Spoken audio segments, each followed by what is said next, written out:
Olá pessoas que estão assistindo, hoje tem mais um vídeo de eu reencarnando em Jojo. Hoje vamos começar a teoria de onde paramos. Após a viagem que entre eu e os Crusaders cruzamos muitas cidades e países, das quais nos fizemos algumas paradas, justamente para eu treiná-los. O treinamento de Ramon de Joseph, Avidol e Polnareff estava indo muito bem. Avidol se mostrou muito capaz de realizar a respiração, tanto eu não precisei bater nele enquanto dormia. Joseph, por sorte, ficou traumatizado o suficiente para eu não precisei bater nele. Isso até explica porque ele envelheceu pouco desde a nossa última aventura. Já Polnareff demorou umas 5 noites para pegar no tranco. Inicialmente eu pensava que o Ramon só iria fortalecer no 2 ou no máximo 3 vezes a força dos outros, já que quanto mais forte o usuário, mais forte é o stand. Mas minha surpresa foi que eles estavam bem mais forte, com Avidol se surpreendendo com o novo poder de destruição que adquiriu ao combinar o Ramon com suas chamas, além de controlar ainda mais elas. Já para Joseph, uma mudança foi que, como eles têm as duas mãos e nunca parou de treinar o Ramon, além do Hermiti por pão cobrir completamente seu corpo, como uma armadura com espinhos, seu alcance e poder destrutivo era notável, principalmente quando ele o utilizava como luvas de boxe, podendo facilmente quebrar uma parede de tijolos. Porém eu tinha a impressão que seu stand poderia se tornar ainda mais forte, que era só questão de tempo para isso. Polnareff foi quem mostrou um resultado interessante para seu treinamento, principalmente porque o Jotaro havia contado sobre o que o usuário do Yellow Temperance lhe falou, o homem que matou sua irmã, Jeigali, o usuário do stand Terrengerman, que poderia matar usando o espelho. Além do aumento de seus atributos, eu sugeri que ele utilizasse a energia Ramon para vibrar a lâmina do Silver Chareuti, e como eu suspeitava, ela ficou em um brilho dourado, enquanto tinha uma imagem embaçada com seu fosse tão rápido que não pudesse ser observada de forma comum, e ao testar a força do corte, uma surpresa. Além do poder de corte ter aumentado ridiculamente, um disparo de energia foi solto no processo, fazendo eu e ele ficarmos surpresos. E como ele também podia disparar a lâmina de sua espada, Polnareff descobriu que poderia controlar a trajetória da lâmina usando o magnetismo do Ramon. No treinamento de Jairo e Kakyoin, eles entenderam o conceito do retângulo dourado, os efeitos do spin no ambiente e na anatomia humana. E por último Jairo já conseguiu imbuir nas esferas de seu stand o spin, conseguindo controlar sua trajetória e conseguindo aumentar seu poder de destruição, além de ter adquirido habilidades médicas para facilitar. Eu falei como o Kakyoin poderia modelar os projéteis do seu Hierophant Green, assim tornando eles melhores para usar o spin, e após alguns dias eles conseguiu imbuir o spin, e além dos benefícios de Jairo, ele conseguiu, ao espalhar seu stand, disparar múltiplos tiros de esmeralda imbuídos de spin, fazendo eu ficar muito orgulhoso dos dois. E por fim, o Jotaro. Para o Jotaro, eu não treinei nem Ramon nem o spin, mas sim seu psicológico, pois eu queria que ele despertasse a habilidade Dark's Determination, pois muitas vezes no futuro o Jotaro se deixou levar pelas emoções e quase morreu, então se ele despertar isso será ótimo. Após várias situações onde eu o colocava em uma situação de quase morte, ele conseguiu. Ele em ato desesperado ativou a Dark's Determination, conseguindo revidar com muito mais força do que ele jamais usou antes, e após isso eu vejo uma coisa que eu nunca vi, o Jotaro chorou. Se ele chorou enquanto me abraçava, você pode pensar que eu estou forçando, mas não, o Jotaro nunca conseguiu lidar com seus sentimentos, e com essas inúmeras tentativas de morte, ele viu que era necessário sim, lidar com eles e superá-los, e após isso nós conversamos, onde ele me contou toda a frustração de nunca ver o pai, do fato de ele temer perder amigos com os constantes ataques mortais de seus inimigos, e de como ele se importa com sua mãe, dando até um sorriso quando falou isso, e após uma longa conversa Jotaro finalmente encontrou uma forma de lidar com si mesmo, e após isso, eu o treinei com a habilidade do tempo parado, ele evoluiu muito bem, ele já conseguia parar o tempo por até 6,5 segundos a cada 20 segundos, realmente impressionante. E eu notei uma vai ser capaz de aumentar poder de parar o tempo muito mais do que eu imaginava, mas para mim isso não importava, pois só o fato de ele conseguir sorrir durante as viagens já me deixa satisfeito. Atualmente nós estamos em um navio com destino à Índia, onde o Joseph fala. Índia, né?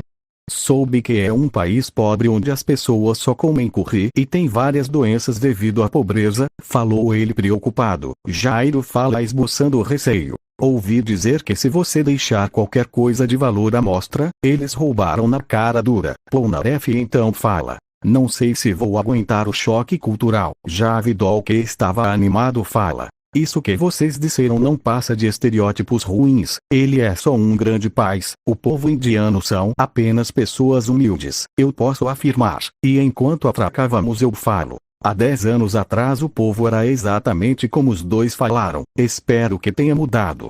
Então nós descemos do navio, onde uma multidão de pessoas nos cercaram, vendendo e pedindo os mais diversos objetos e dinheiro, eu então de forma inteligente grito, alguém quer ganhar dinheiro? Todos então olham e eu falo pegando um saco com muito dinheiro. Se vocês querem, vão buscar. Disse arremessando mesmo para longe, onde a multidão correu atrás do saco alvoroçados, ficando só nós ali. Então Joseph fala. Muito bem pensado, eu tinha medo de roubarem até minhas meias Falou bem-humorado. Caton então fala. Ainda bem que o Sr. Dante pensou rápido, senão era capaz de eu perder minha carteira. Jairo acena em concordância, então Avidol após uma risada fala. Bem-vindo a Calcutá, meus amigos. Então nos fomos a um restaurante onde sinto uma coisa próxima e falo. Eu sinto usuários de stand nas redondezas. Todos ficam surpresos e Joseph fala sério. Quantos são? Falo demonstrando que ele já sabia que eu podia fazer isso. Atualmente, eu estou sentindo cerca de 3 pessoas, todas próximas umas das outras estão pouco longe, mas estão se aproximando lentamente. Jotaro então pergunta intrigado. Como você sabe que tem usuários de stands próximos? Eu com um tom explicativo falo. Assim como o stand de Joseph consegue obter informações por fontes tecnológicas, eu consigo detectar se há usuários de stands pela sua vitalidade. Mas como o senhor consegue diferenciar pessoas normais dos usuários de stands? Perguntou agora o jovem Zeppelin curioso. Na verdade é bem simples. Diferente das pessoas normais, um usuário de stand tem uma aura, ou melhor dizendo energia psíquica/vital muito maior do que uma pessoa normal teria, e no caso deles, isso é representado como uma aura azul bem forte. Os usuários de Ramon também têm auras diferentes das comuns, por exemplo. A aura de alguém que usa Ramon é mais amarelada, solta pequenas faíscas, já a aura de quem usa o Espin é mais esverdeada, se assemelha a um pequeno tornado. No seu caso e dos meus discípulos, onde além de ter um instante, vocês também praticam o Ramon e o Espin, vocês respectivamente têm uma aura azul com partes em amarelo ou verde com suas respectivas características. Eles então entendem e Polnareff fala. Entendi, e eu vou no banheiro rapidinho, faça um pedido para mim, falou se levantando da mesa e indo em direção ao banheiro. Enquanto isso, enquanto comíamos e conversávamos e falo. Ei, vocês gostariam de ouvir uma história que eu tive? Todos assentem interessados e então eu falo, em tom de narração. Enquanto eu estava viajando pelo mundo, eu decidi passar um tempo na Inglaterra. Eu estava em um hotel, naquele hotel tinha a fama de ir, todas as noites, sempre à meia-noite, uma garota de corpo negro como carvão e usando um longo vestido branco com manchas em vermelho aparecia no meio do corredor. Ela sempre passava andando por aquele corredor, com passos calmos, quase inaudíveis. Diziam que se alguém sair enquanto ela estava no corredor, ela desapareceria e surgiria atrás de você, arrancando todo o seu sangue, enquanto atravessava seu peito, e depois disso o corpo desaparecia, assim como a mulher, sem qualquer rastro. E o que o senhor fez? Por acaso queria ver se era verdadeiro os boatos? Perguntou Avidol interessado. Eu aceno em concordância e falo. Sim, quando faltou 2 minutos para meia-noite, eu fiquei esperando encostado em uma parede, aguardando aquela mulher, e exatamente na meia-noite, uma mulher apareceu, ela me encarava com um olhar morto, e após alguns segundos ela desapareceu e como boatos falaram, ela atravessou o meu corpo e sugou todo o meu sangue. Então Jotaro no seu tom sério de costume pergunta, se é verdade, como você tá vivo? Eu dou uma risadinha e falo. Realmente, se eu fosse uma pessoa comum já teria morrido, mas aquela criatura, assim como vocês, não sabe que eu não sou humano. Essa afirmação deixa todos, como exceção de Joseph, surpresos e Jairo fala: como assim você não é humano? Tudo bem que meu avô me contou sobre você ser um poderoso usuário de Ramon, mas mesmo assim é impossível sobreviver a tal ferimento, falou Zepel incrédulo. Então eu falo: já que não acreditam em mim, terei que provar. Então eu coloco minha mão na mesa, a transformando em várias borboletas, que voavam e pousam ao redor de todos. Eu estendo a minha outra mão e transformo minha mão em uma lâmina, cortando um pedaço de bife, e transformando a outra mão em faca e um garfo. Eu coloco o bife na boca e falo: acreditam em mim agora? Eles assentem impressionados. Então eu irei continuar. Após ela fazer isso, ela me levou para um lugar que era totalmente escuro, e onde havia vários corpos de várias pessoas, e o mais impressionante é que, tirando o buraco no corpo, o corpo estava completamente saudável, sem qualquer sinal de decomposição ou degradação. E então eu me regenero e falei olhando a mulher, que estava confusa: olá senhorita, queria conversar com você, é claro, se você quiser. Ela ainda estava parada e não falou nada. Então eu falei: por que você está matando essas pessoas? Ela então tentou me matar, mas eu seguro suas duas mãos com força. Ela começa a se debater e eu falei: sério, me responda agora. Ela então para de se debater e começou a chorar. Suas lágrimas eram tão escuras e viscosas como petróleo. E então eu falei: o que você deseja para ficar em paz? Ela então fala em uma voz rouca de agonia e súplica: eu quero encontrar meu marido. Falou. Eu dou um suspiro e falo: minha senhora, o Daniel morreu em um incêndio há 20 anos atrás, provavelmente ele está no céu te esperando. Falei enquanto a soltava. Ela incrédula fala: 20 anos? Ele se foi há tanto tempo. Sim, sei que a senhora está com raiva de ele não ter voltado para te buscar, mas acontece que a senhora também faleceu no incêndio. A senhora deve se libertar desse mundo e ser feliz com ele. A mulher com a cabeça abaixada fala: eu não sou digna do céu. Eu matei inúmeras pessoas por minha raiva. Falou triste. Eu coloquei a minha mão em seu ombro e falei: não se preocupe, eu em nome de todos aqui, te perdoamos. Assim dos corpos daquelas pessoas saíram os seus espíritos, onde eles acenaram para mim. E então eu falo: pode ver agora. Ela então assente e fala: eu estou pronta. Então dou um leve toque em sua cabeça, fazendo aquele corpo se rachar e dele sair uma forte luz, mostrando a mesma mulher, com um belo vestido branco e com a pele de cor pêssego, e com um sorriso ela fala, enquanto segurava a mão de um homem: muito obrigado por me libertar, você tem minha eterna gratidão. Falou se desfazendo em uma fumaça. Depois disso eu fui teleportado para o corredor do hotel, entrei no meu quarto e fui dormir. Então esse foi o fim. Todos ficam surpresos e então Joseph fala: é uma história muito boa, espero que a mulher fique bem lá em cima. Então nos escutamos um grito, que era de Polnareff, que segurava sua calça enquanto falava: eu vi o stand do cara que matou minha irmã. Todos ficam em alerta e o Katon, que estava tomando um pouco de água, fala: você tem certeza, Polnareff?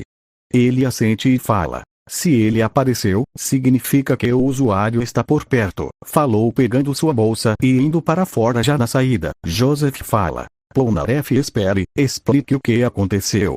Polnareff com ódio fala: eu encontrei o desgraçado que matou minha irmã, o usuário do stand que usa espelhos. Todos ficam surpresos, mas ele então continua: agora que sei que ele está por perto, eu vou poder cortar ele em pedaços. E então ele conta de como sua irmã foi violada e morta de forma brutal por aquele homem, onde acontece o mesmo com sua amiga que, por sorte, havia sobrevivido, e contado tudo, enquanto ficou apertando o punho com tanta força que saiu sangue de sua mão.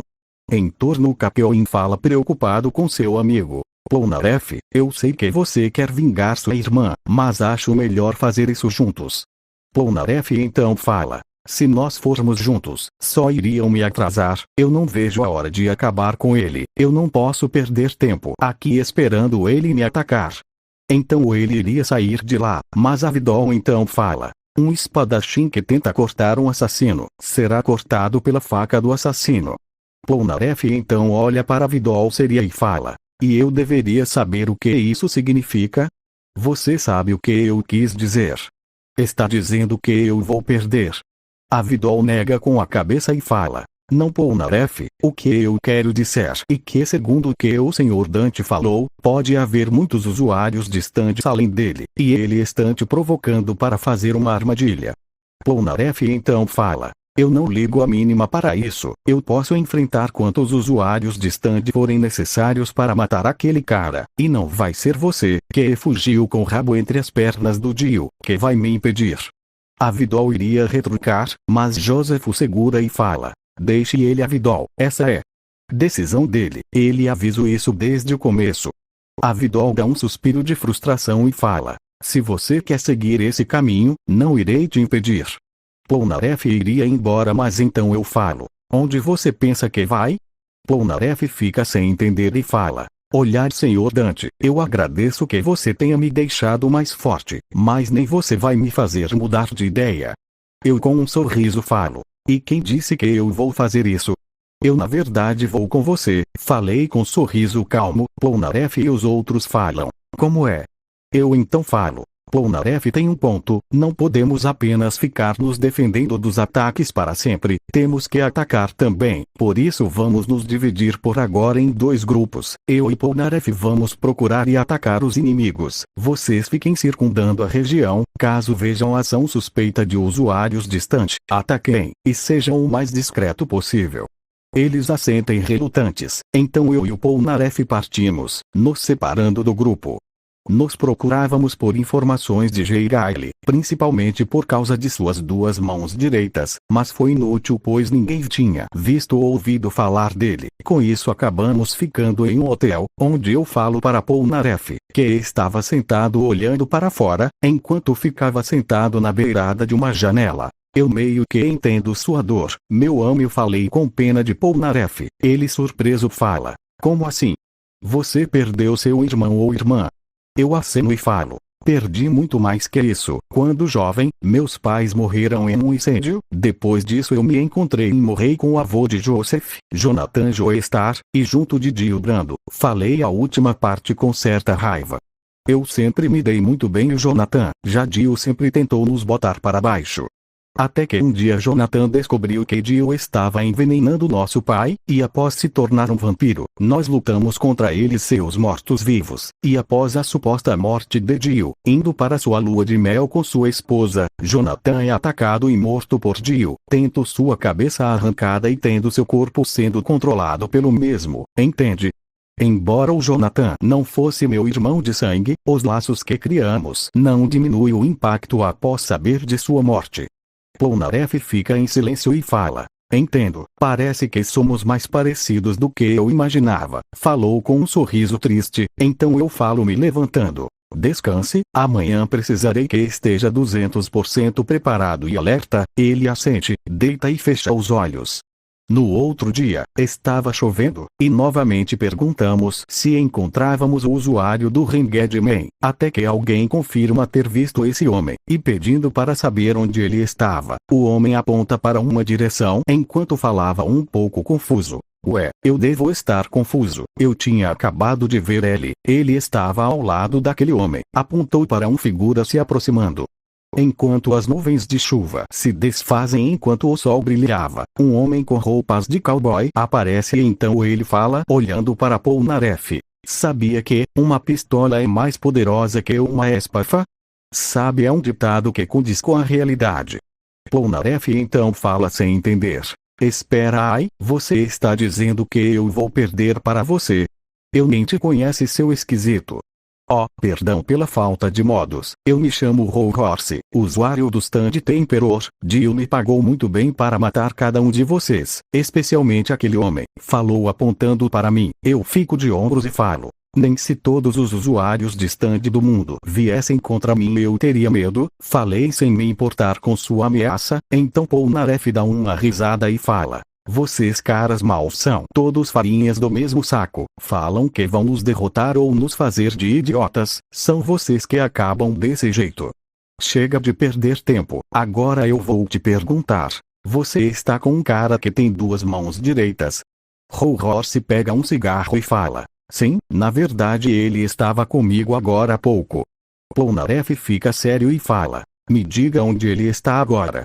Eu infelizmente não posso te dar essa informação, pois você já é um homem morto, falou Horse com deboche. Então ele invoca seu stante, revelando ser uma pistola. Polnareff faz o mesmo. Um clima de suspense fica no ambiente, onde uma gota de água caiu em uma poça, onde Horse dispara. Polnareff usa seu ramon e stante combinados, fazendo um corte em direção à bala. Porém, para sua surpresa, a bala havia desviado, mas com o corte, uma rajada de energia foi criada e estava indo em direção de Horse. Assim era uma competição de qual golpe acertaria seu oponente primeiro. Horse decide desviar, enquanto o meu stand segurou a bala, e então eu falo dando uma bronca em Polnareff. Você tem sorte que eu estava aqui, senão teria uma bala na cabeça. Eu sei que você está irritado, mas não adianta você atacar e morrer sem conseguir sua vingança.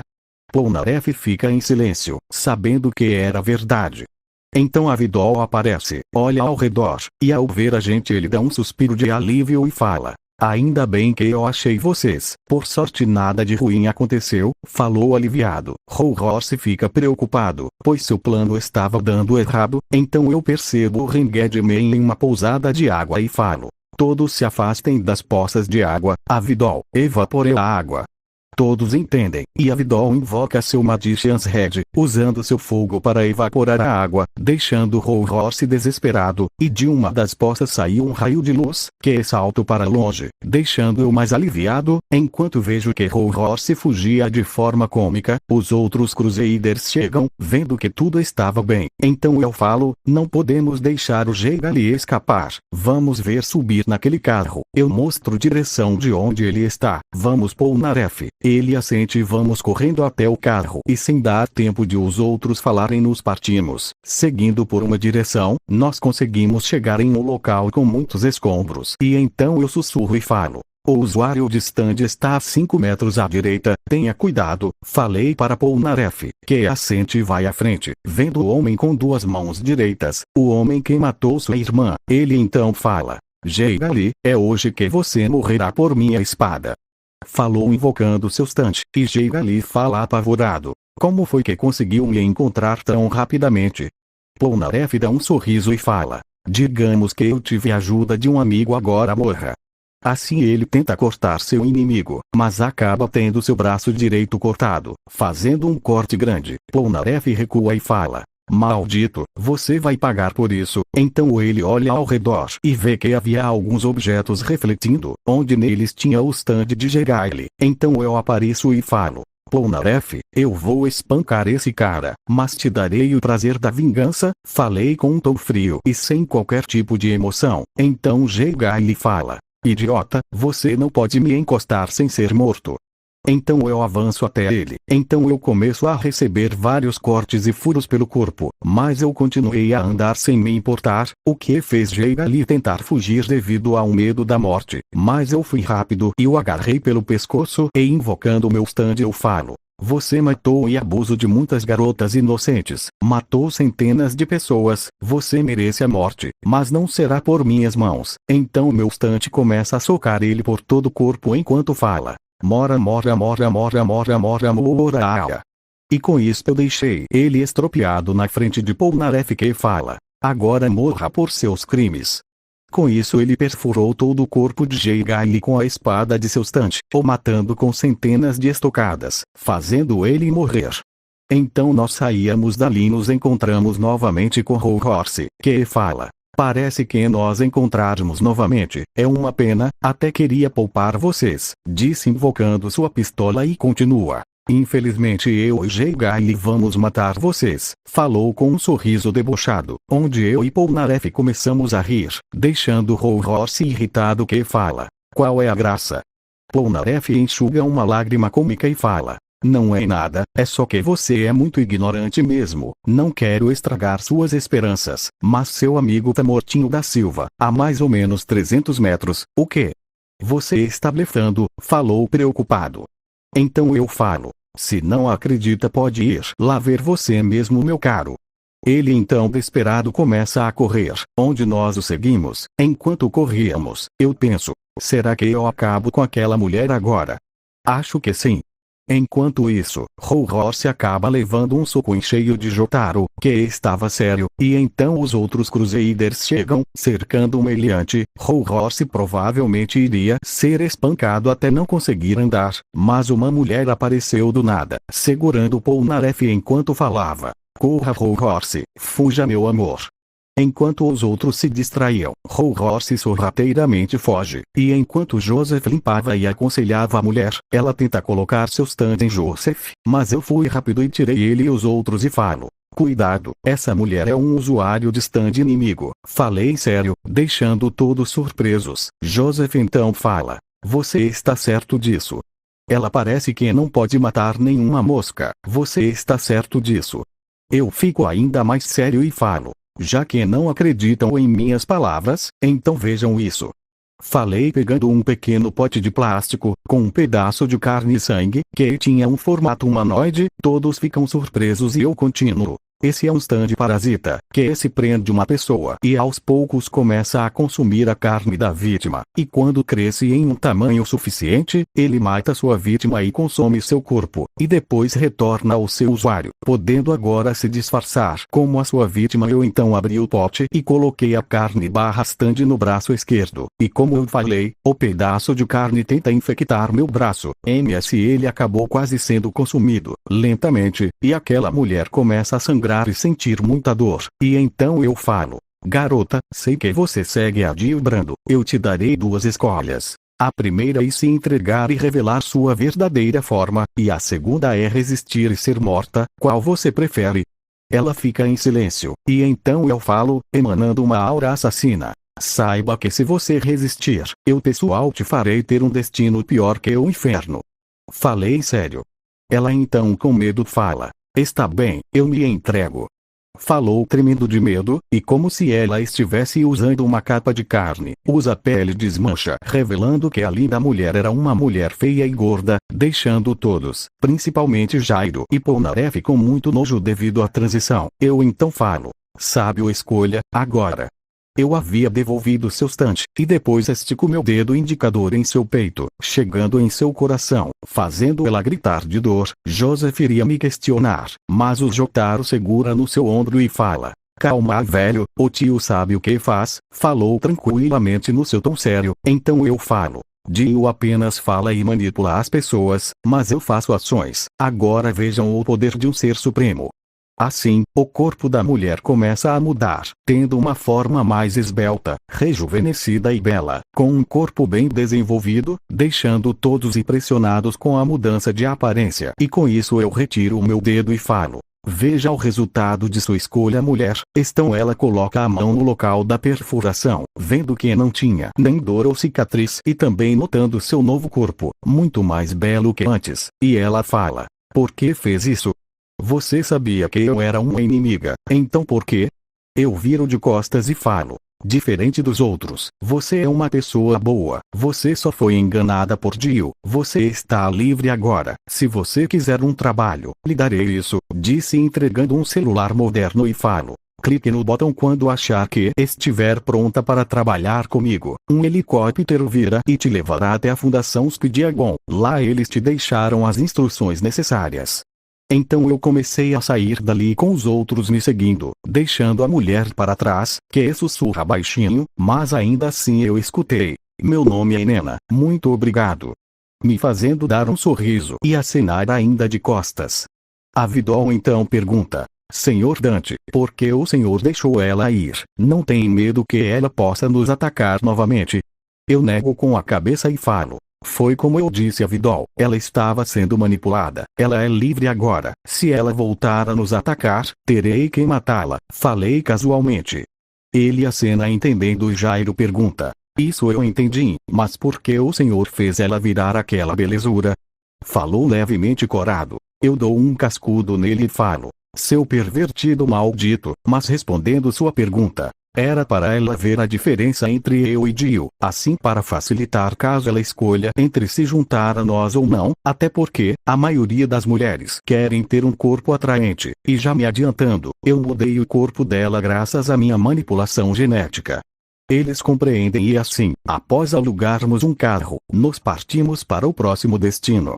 Bem gente, esse foi o episódio de hoje, espero que tenha gostado. Talvez ele fique um pouco mais curto, mas espero que tenha gostado. Não se esqueçam de comentar e dar o like no vídeo, se inscrever e ir nos canais da descrição. Muito obrigado por escutar até aqui, vocês são muito fodas e falou!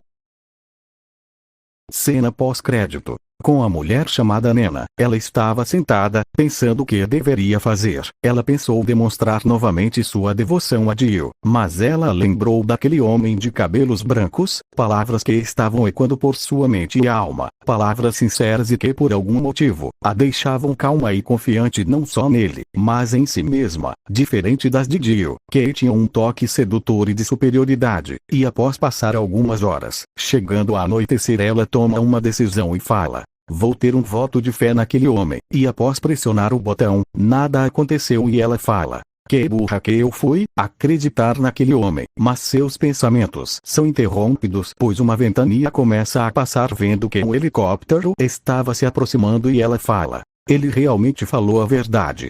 Narrador. Naquela noite, Nena entrou na Fundação Speed Agon, entrando na equipe de reabilitação e integração à Fundação.